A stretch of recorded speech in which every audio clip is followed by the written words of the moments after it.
Well,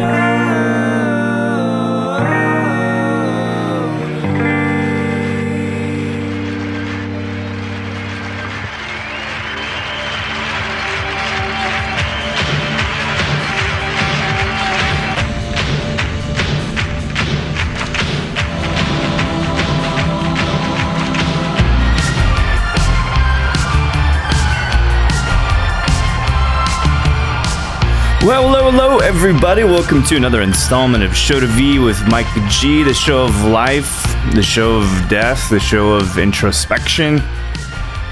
I was thinking about my relationship with Tomas Estes, and he passed, as we all know and have felt, in April of this year. And I have spent time reflecting on this, and he keeps coming up in my conversations. You know, I was out on Friday night with a good friend, and he came up, and it feels like everybody's got a great story about Tomas. And to be in the room with him, to feel loved by him, the man didn't judge anybody or anything. And I wanted to share this conversation he and I had. I released it some time ago for two reasons. One, he will always be remembered, and if you never had the chance to meet him and be in his energy, in his light, this conversation is exactly what it's like to be there in the moment with Tomas. It's important that he lives on in this way. Of course, the love he gave us all, we extend it forward, and that's another way in which he will remain in our hearts and in our lives.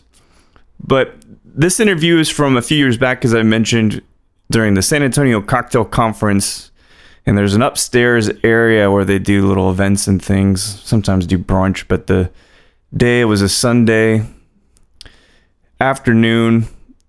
It was quite sunny out, but for whatever reason, this room was filled with this sultry jazz-like club darkness.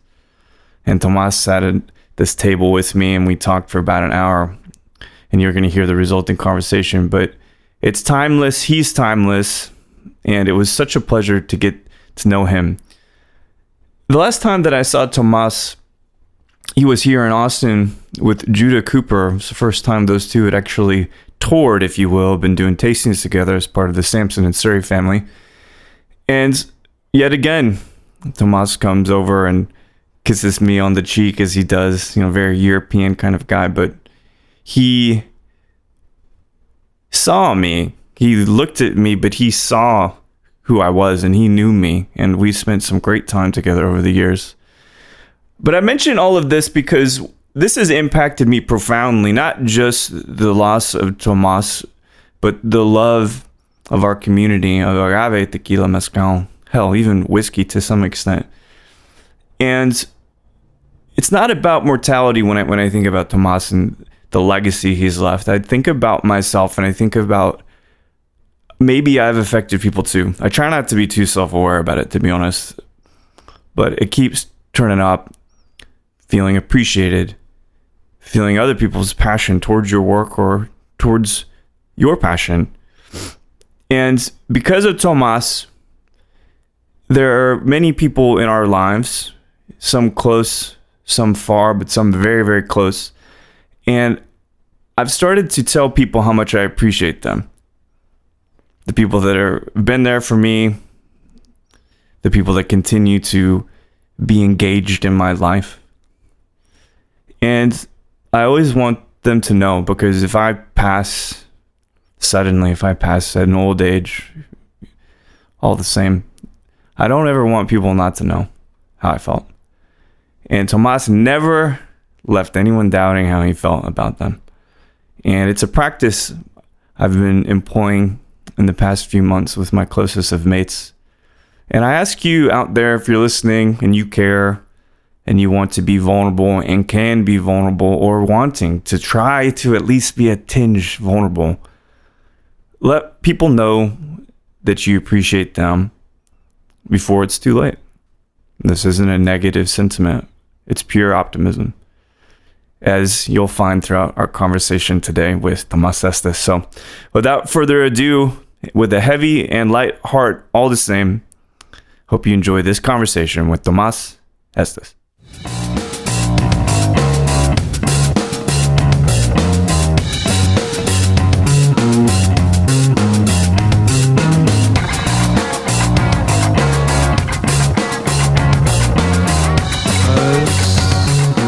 Of these changes that I'm affecting in my life? Yeah. Hard to say. I would say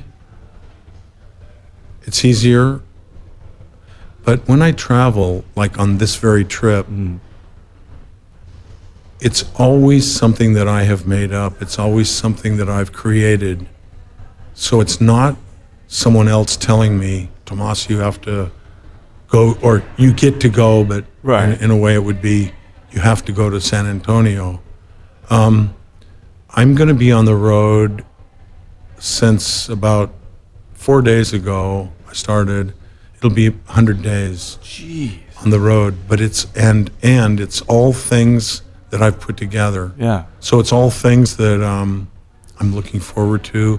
They're all things that I've made up. They're all things that I'm inviting and wanting to do.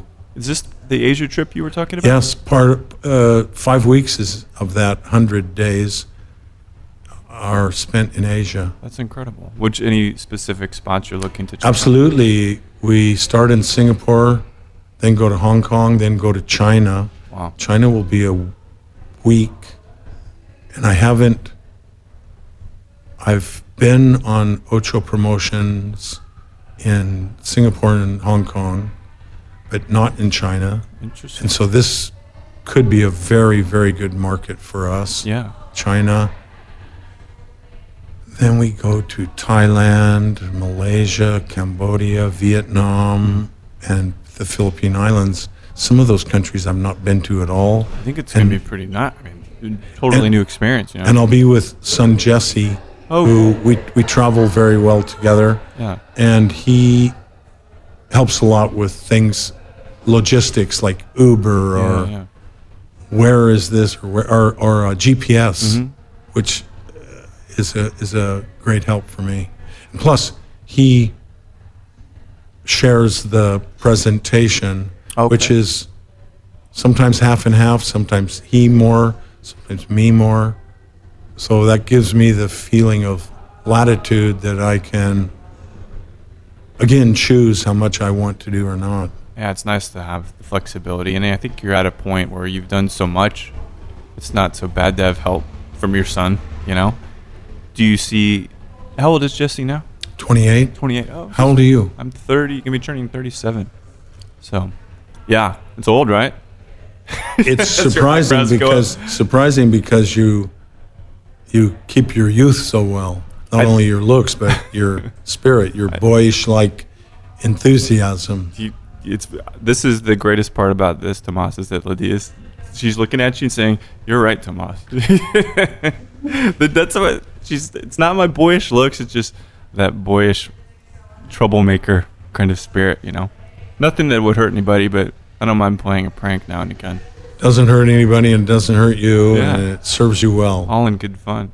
Do you see, as you kind of maybe you want to write more in the future, maybe you want to take some time in nature more, do you see your son kind of stepping more into the forefront of Tequila Ocho? He already has in his own way. Before we sold those 2 bars and restaurants in October, he was working probably 50 or 40% of his time behind the bar there. Oh, okay. So already he has filled in much more with Ocho. Yeah. And yes, I want to continue writing. I just finished an article on a bar from Cyprus called Lost and Found. Cyprus, wow. Have you heard of Lost and Found? No, tell me a bit about it. Do you know the 50 best bars in the world? Absolutely. Sort of nonsense. I'm one of the judges, and I still find it questionable. Arbitrary? How about that? Subjective. Okay. Extremely subjective. As all lists are, you know. Even though I have to say I'm grateful that they do they once the 50 best bars are established, then the same magazine, Drinks International, goes back and polls the bars on various things. Right. And Tequila Ocho got number 1 in the tequila category of trending, and what does that mean? I don't know. And number 2 of top selling, out of all of the choices, number 1 was Don Julio. And then of favorite products of any category, Ocho was number 4. Oh, that's great. Behind Tanqueray, Del Maguey, and one other one. But it wasn't a tequila, so it was the top tequila. That's amazing. So back to Lost and Found, I was there with my son Jesse, Alba Huerta, and my nephew James Estes. I don't know if either of you know James. No, I haven't met James. He's in the bar community. And so we visited there. I did an interview with the owner, Dinos, and just finished my article, and I've sent it to Clint Kaywood. I don't know if you guys know Clint Clinton exactly. of Imbibe Magazine UK. Great. So that will be coming out. So I'm still, I love to gather things to write and write, because it gets me into the mentality of the journalist, the investigative journalist, which you have naturally. That's what you're doing now, I believe. I appreciate that. Well, I hope. It's one of inquisition, of questioning, of searching, and then it's one of receiving that, processing it, and then reporting on that from a point of view, and hopefully with style and verve and some unique lens, right? And hopefully, yes, and hopefully in a stimulating way that the reader will be compelled through, and that it will be nutritive and fun. So the answer is yes. And ever since the book came out, my book, The Tequila Ambassador, I've wanted to put out the original version. So I wrote a version that was changed by the editor. And what I want to do is bring out the first version, which was more personal, it was more stories. Grittier? Which? Grittier, the original. Has more kind of grits, more action, maybe? It's more personal. So perhaps it is grittier, and it's less technical. Oh, okay. My publisher, Difford's Guides, wanted it more towards the bar community. I see. Especially about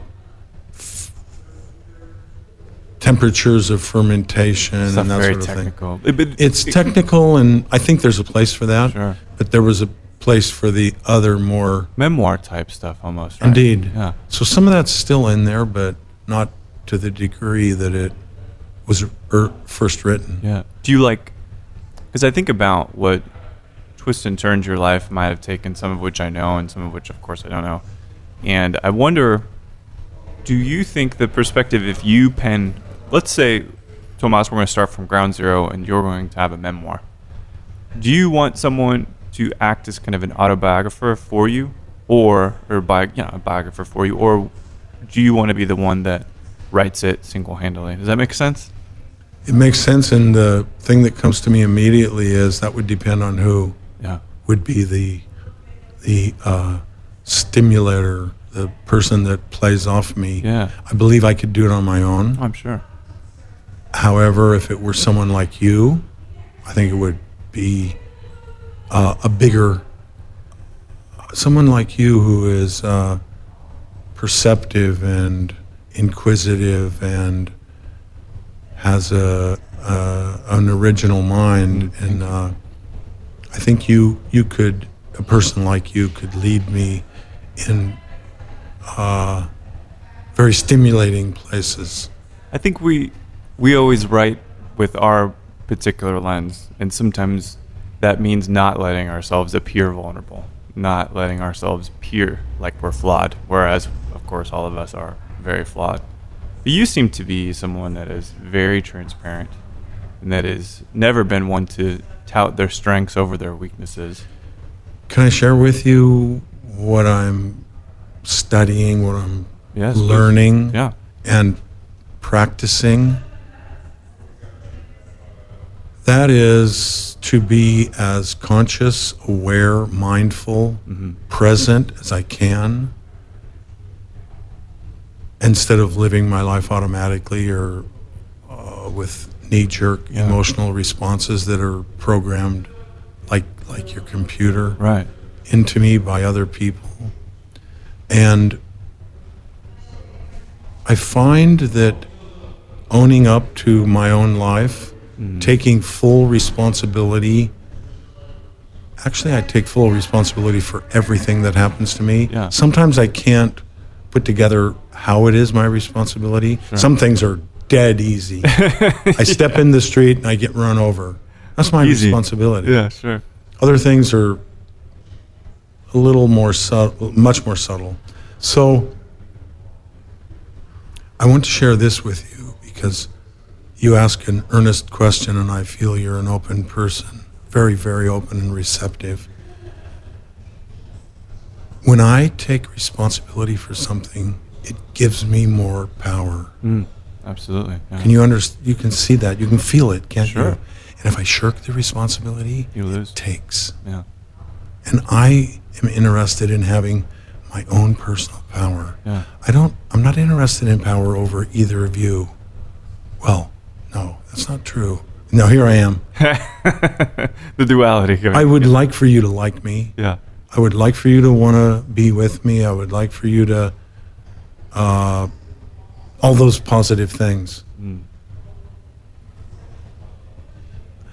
at the same time, I'm more and more seeking being whoever I am. Yeah. And I feel like I can be with you. I don't feel judgment on your part. That's scary. Yeah. Feeling like being around a judgmental person. It's like in a foreign language. Oh, right. If I'm trying to speak some foreign language and I feel somebody's judging me, man, I can't say one thing. Yeah. If I feel like there's somebody that just doesn't even care at all, I'm fluent. It's easy, right? Easier. There's a lot of interesting things happening in your life, but in the greater world, in the greater United States, right?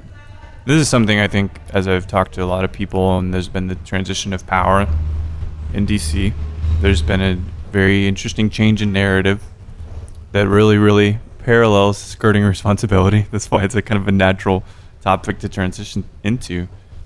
How are you feeling about the United States, about people in general? Are you still optimistic about them, about us? Yes. I'm an incurable optimist. Yeah. Otherwise, I never would have done the things in my life that I've done that were daring, crazy, or stupid. Yeah. And with the United States, Mike, did we talk about the two poles? I don't think so. In my view, the two poles of life. I don't think so. On one extreme pole is pure love, and on the other side of the extreme is fear. That's right. And then everything fits in between there in some degree or another. In my view, I would say that the world, likely led by the United States, is gripped more and more with fear. Sure.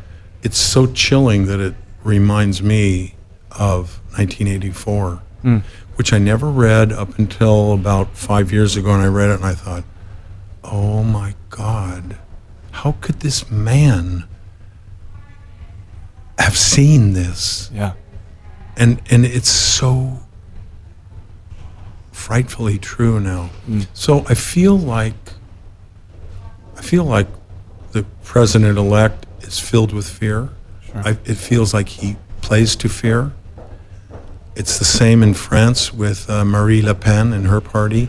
It's the same with Holland with Geert Wilders. in his party. Brexit was an example of fear that the British left the United Kingdom. They left European Union. Yeah. And so it's not isolated only to the United States. Sure. And to finish that, I think there are a lot of fearful people, and I think that they are being manipulated by the system and by the powers, a la 1984. Right. I mean, they stay in their place when they're fearful. When they're not, when fear creates conformity, it creates staying stuck. Right. Because you're afraid of doing anything else. Love is diversity. Love is movement. It's open. Yeah. And political systems don't like that. They can't deal with it. So I was in my teens and 20s during the 60s. The Cuban Revolution was over in 1959, if I'm not mistaken. We had segregation in this country up until 1961 or 2 or 3. Right. Nobody really kind of can tell me when segregation was over. And the later 60s was filled with civil disobedience. It was filled with mostly non-violent. Right. And it was a wonderful time of change, of love, of these are generalities, of course. And I think that this is a perfect time to revisit that. And I'm in touch with, call them progressive organizations that seem to be aware of the urgency to stand up, to speak up, to stick together, and to do what's in their hearts. What is integrity? When you see people protesting with signs, there's been a massive anti-Trump movement. Now, I don't know that that's so different than every election where someone who doesn't agree with the results will protest them, but do you think that the way in which we facilitate that now, this anti-Trump movement, is peaceful, that it is full of love, or is that rooted in the same hate that made Trump powerful in the first place? It's my sincere hope that it's not rooted in hate and fear. And it seems like during the Republican primaries, and then the presidential nomination, the violence that Trump embodied, that he created, that he stimulated, I think that was so visible, so palpable, that people saw that and were abhorred by it. Yeah. And so hopefully as a result, let's call them the anti-Trump, the non-Trump, the progressives, whatever name we give them, I certainly hope that they will not go in the violent way. We'll see. I don't think it will be that way. I don't think it'll be a violent revolution. I think that that's actually the problem, probably, is that it'll be so subdued and so marginal, just incremental. We'll just keep moving incrementally in a direction, and then we're like, oh shit, we're totally going the wrong way. How do we turn the boat around now? It's an interesting place. And does it feel new and unique? You've seen a lot of different eras of the United States, things like you mentioned, let's say the hippie movement, let's just call it that, the civil rights movement. Does this feel like a unique piece in time and history, or is it, I've seen this before because you've lived it? To me, I take it as being more intense. Yeah. More intense, more powerful. The hate, the fear movement, and therefore more scary, because the consequences can be dire. Right. To think that this man wants to increase nuclear armament, and that he who makes very quick, unfounded statements that I'm assuming are decisions of his is so childish Yeah. that it's dangerous. It's absolutely dangerous. So those are the difference that I see in intensity and possible annihilation. Yeah. It's interesting that it never felt possible, but maybe it does now. I don't know. It's a very interesting place to be. But let's focus on love then for a minute. It is one of the poles that kind of creates the parameters for life, I think. And you're right, fear is kind of on that opposite side, and you get a larger sense of that walking around the streets every day, which is interesting. A larger sense of what? Of fear. People being kind of being almost paralyzed by fear, you know what I mean? Career-wise, creatively, these kinds of things. But to focus on love, though, you've been married 2 times, when we talked about Yes. that.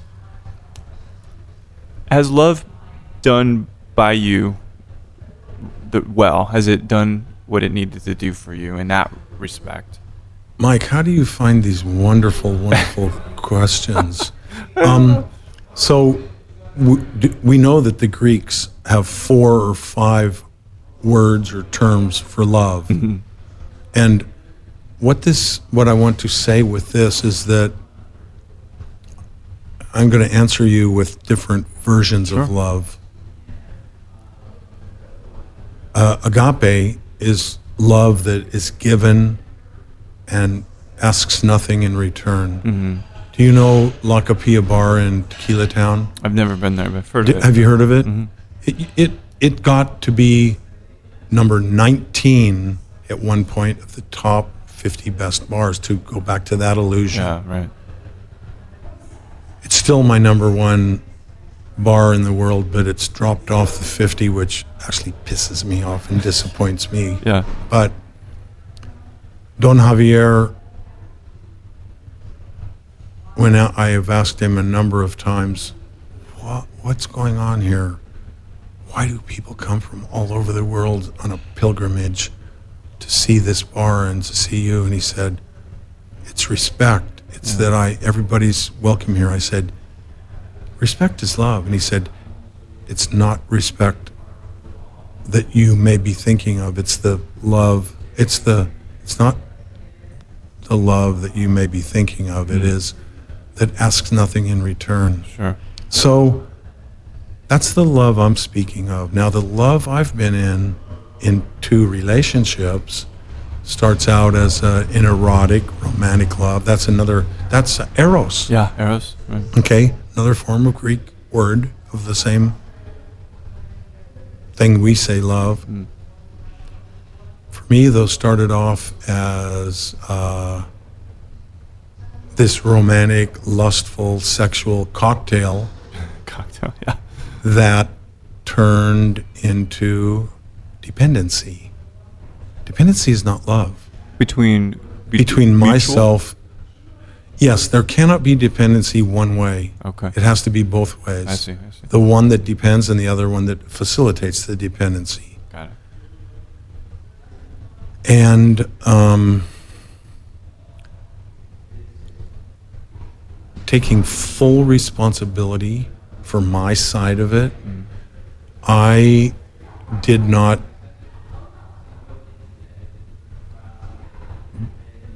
keep my independence in those relationships. Right. Now, I'm so glad that your wife's here with us, Yeah. because I'm not going to preach to you, but that to me is of such an important part, that each of anybody in a couple, that you love one another in whatever ways you do and you're going to, and check in on dependency and how independent you remain, especially for your own sense of self-worth. Right. Your own self-image. The more that you can keep from depending on the other one for that validation or others, except the other beloved is so much more powerful. The more you can do that, I would say, the better life you'll have. Yeah. Do you ever think that, I've talked about the first marriage, for example, beyond the dependency that you speak of, do you think that you were you open to love and being loved in the same way that you are now after having lived probably much more of a life? No. In the first marriage and the second marriage, there was much more idealization. In which sense? Idealization of this story, this myth. Disney stories. Textbook stuff, right? You meet someone and they will complete your life, and you will live happily ever after. It's a myth of romantic love that is not true. I don't know anybody that has achieved that. Yeah. It's just not reality. So call me jaded, call me burnt. I still very much believe in love of all the forms, of all the ways that it's expressed. Sure. And I think that love creates wonderful things. Sure. I have 4 boys, and I'm so It's amazing. glad that I've got them. Never changed that part of my fortune, my life, my unrolling of what I am and what I'm doing. And I think I'm much more genuine in relations now. Yeah. Because I don't have a big idea, a big fantasy that something unrealistic is going to happen in there. Right. I think I can be much more myself and encourage and allow the other person to be much more themselves. Some of us, it takes us years to be able to get there, decades even.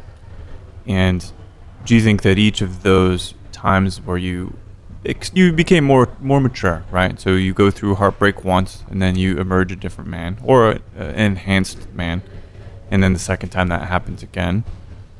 So is it ever too late? Is it ever going to be too late for you to let someone in your life like that?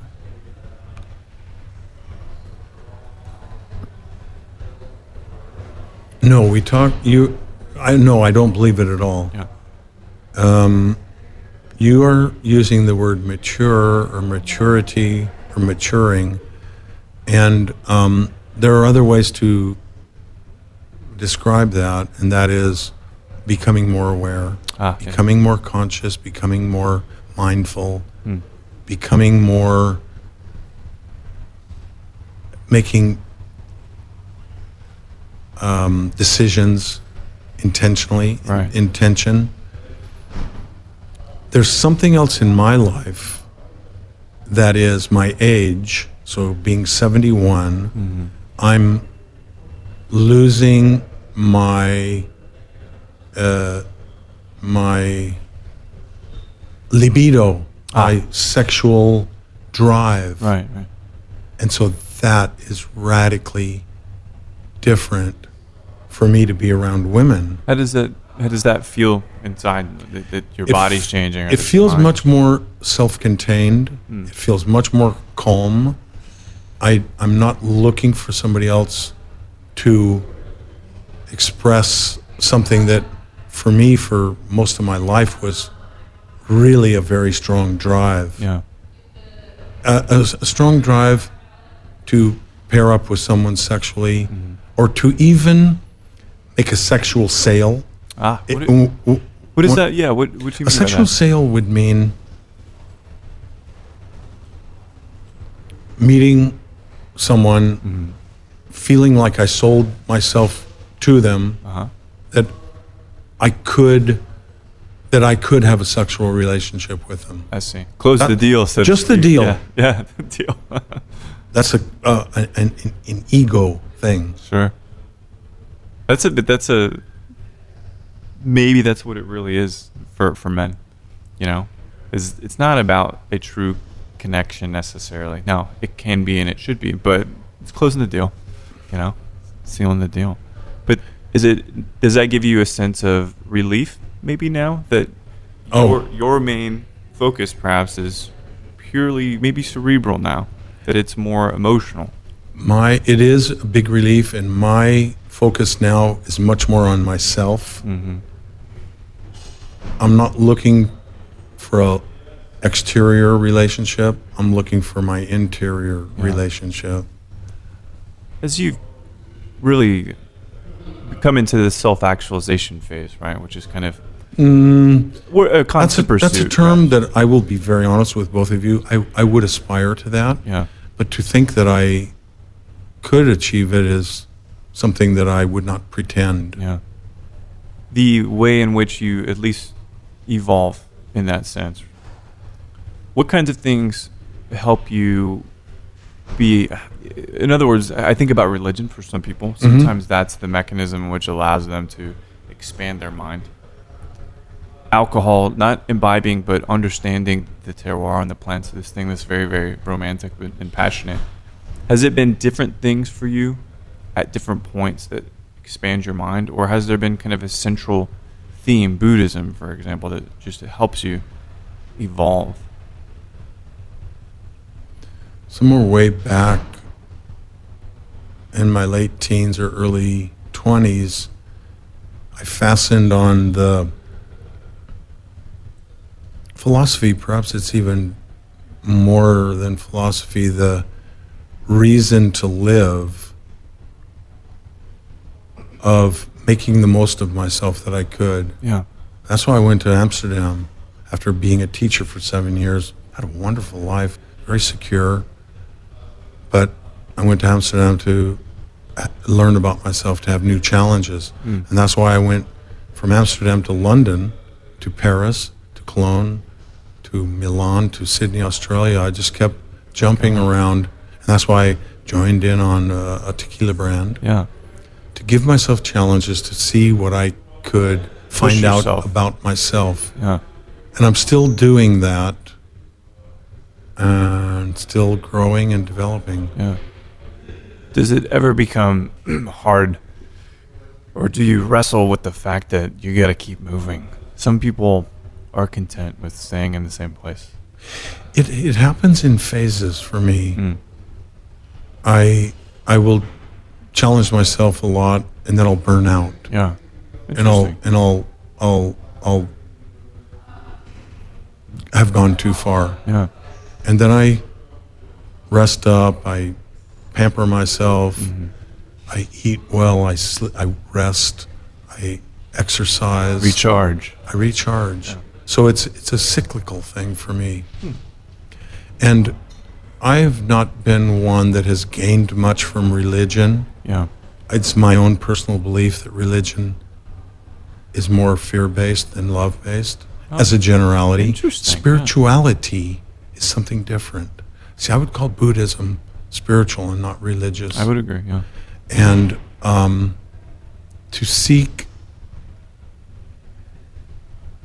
inside myself for salvation or stimulation or that is something that I've enjoyed. I take solace with, but not religion so much. It's a little too standardized. You know, it's like saying, here's the universe of unlimited possibilities and infinite outcomes. But here's a book that tells you how exactly they're going to come out. That seems somewhat naive to me, to think that we as people can begin to understand the vastness of everything that exists. But spirituality says the opposite, I think. And at least this is my interpretation. I mean, you tell me what you think. But it's connection to everything in all its vastness. Religions, in my understanding of them, say, follow me. And spirituality says, follow yourself. To me, that's a giant difference. Absolutely is. So many, many different phases. You know, this is the thing, Tomas. Is like, what do I? Everything about you is interesting. Thank you. That's very kind of you, Mike. I Well, find it's the true. same. Well, I appreciate that. What you see in me is a mirror of yourself, I believe. I think that may be true. I think in this case, that absolutely is true. But I think maybe that happens a lot with people. Is that maybe we? It does for people that are aware. Yeah.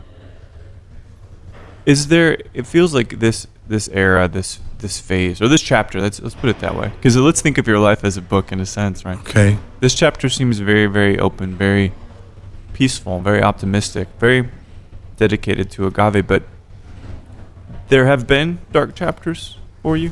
I've done things that have been trials that I'm not proud of. Yeah. But I went through them, and I've learned, and maybe I got some meanness. I got some of my shadow side out of me. Maybe, hopefully, I've You expelled the darkness. exercised it. Hopefully, yeah. expelled it. Hopefully. And that, it's funny that I've actually never been in the room when you said this, but you've been arrested multiple times. Yeah. I was a juvenile delinquent. Yeah. I've been arrested 5 times. Nothing serious. Yeah. I've broken into places. I've stolen cars. I've street fights.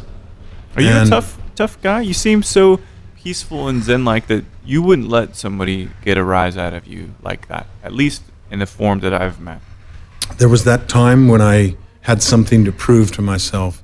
That was, in fact, most of that juvenile delinquency was prior to me being a wrestler. Oh. So as soon as I became a wrestler, 2 years in high school and 4 years in university, I learned a lot about myself. I learned how tough and how not tough I was. Yeah. And I didn't have much to prove after that. I think that's a healthy way to get it out there and exercise it, as you said. It was for me. It worked for me. Talk about exorcising. Exorcising, yeah. Yeah.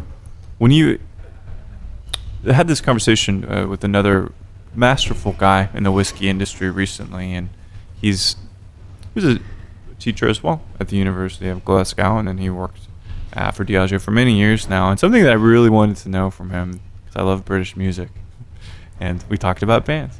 So we talked about the Clash. You'd seen the Clash, the Buzzcocks, the Jam.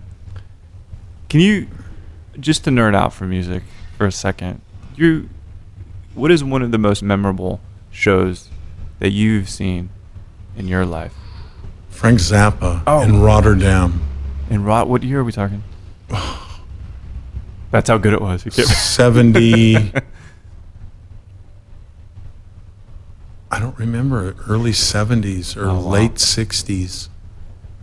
Describe that room. Oh, it was a big hall. Yeah. And everything that Frank Zappa represented to me was part of my life in Holland. The countercultural, the do your own thing, original, daring, dangerous. That was Zappa. I had a lot of respect for him. He always did marching to the beat of his own drum. Absolutely. Always. And had a very influential life on others. Absolutely. Positive way, too. Really, He seemed like a really cool guy. Did you ever get a chance to meet him? No, unfortunately not. I would have so appreciated that.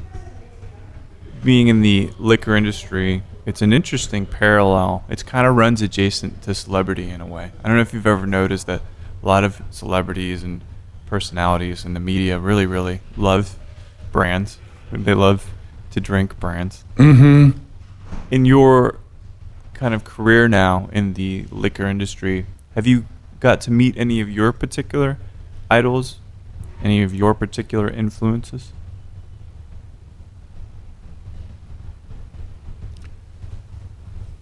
In the liquor. And we can expand that out to the whole restaurant industry as well. I have in the restaurant, son Jesse had a fun experience in Cannes with Selma Hayek. Really? She released a movie on Khalil Gibran's The Prophet. Mm-hmm. And the Prophet, Khalil Gibran is from somewhere Sufi land. Mm.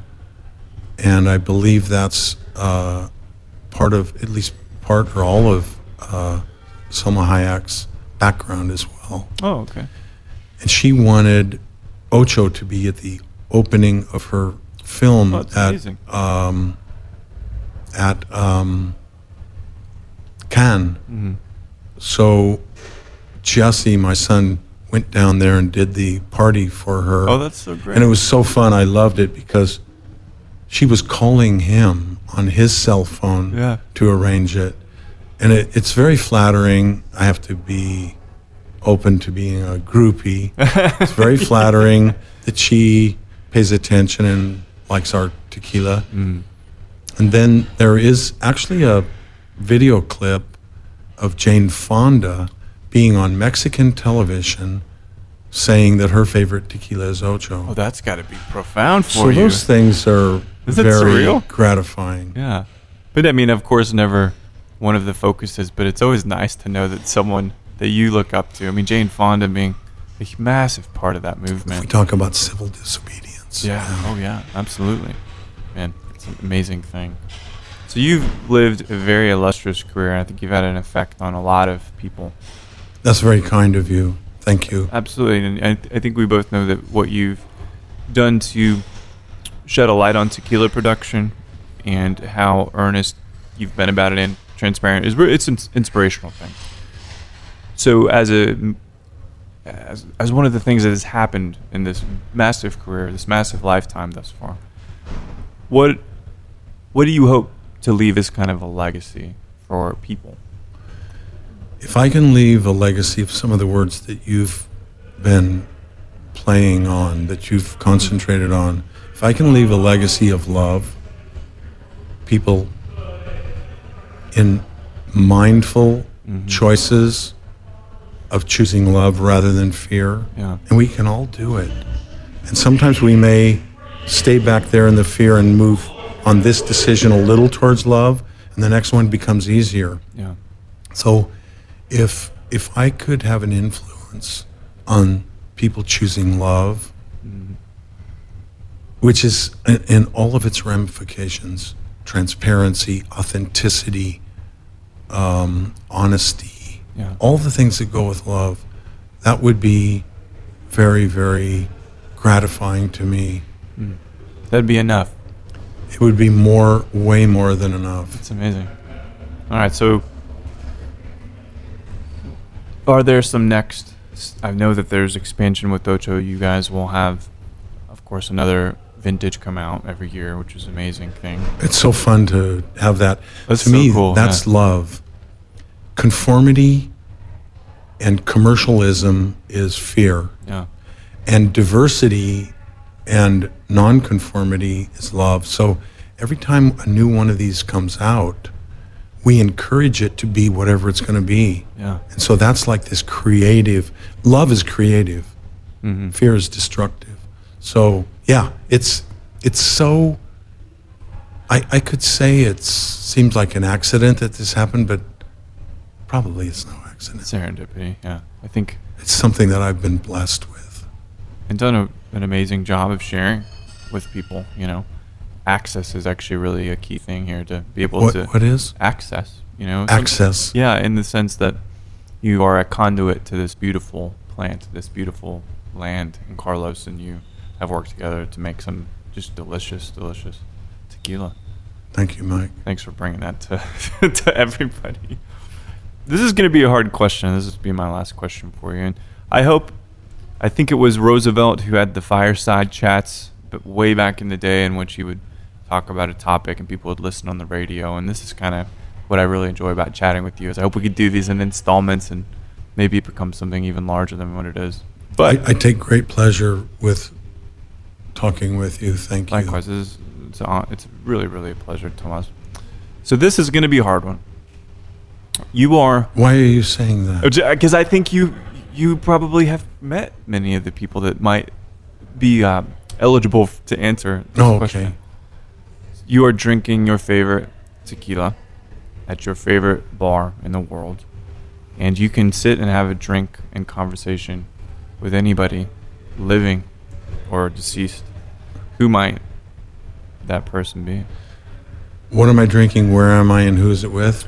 Well, more about who, but sure. Okay, the who would be Muhammad Ali. Oh man, really? Oh, yeah. You never had? But I figured you guys maybe could have been contemporaries at one point. You know? We are contemporaries. He's a little bit older than me, and he's a man that I respect as an athlete. So I'm a wrestler. Yeah. He's a boxer. Not much difference well, there's a difference, but a lot of similarities. Sure.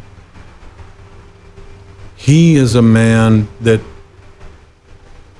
exhibited incredible courage in standing up for, first of all, in forming his own ideas.